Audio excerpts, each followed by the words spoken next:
Агенцијата за финансиска поддршка во земјоделството и руралниот развој го продолжи рокот за аплицирање за поврат на средствата за камата за реализирани инвестиции по ИПАРД програмата со помош на кредити. Новиот крајен рок за поднесување на барањата за поврат на каматната стапка е до 15 февруари. Рокот се продолжува поради зголемениот интерес од страна на барателите кои во минатиот период реализирале проекти од ИПАРД 1 и ИПАРД 2 програмата со помош на кредит. Директорот на Агенцијата за финансиска поддршка Никол Чебабовски вели дека оваа можност може да искористат сите правни и физички лица кои по 25 декември 2016 година користеле средства од повикот за ИПАРД, а за реализација на инвестицијата подигнале кредит.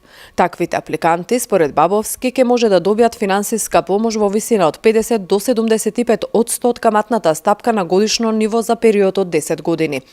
Помошта е наменета за кредити кои имаат годишна каматна стапка во висина до 8% на годишно ниво, кои се исклучиво пласирани од банки и штедилници со дозвола за работа од Народната банка на Република Македонија за период до 10 години, и тоа за инвестиции кои се финансирани од инструментот за предпристапна помош во земјоделството и руралниот развој. Услов е кредитот да не е повисок од 500.000 евра во динарска противредност по среден курс на Народната банка, утврден од денот на склучување на договорот.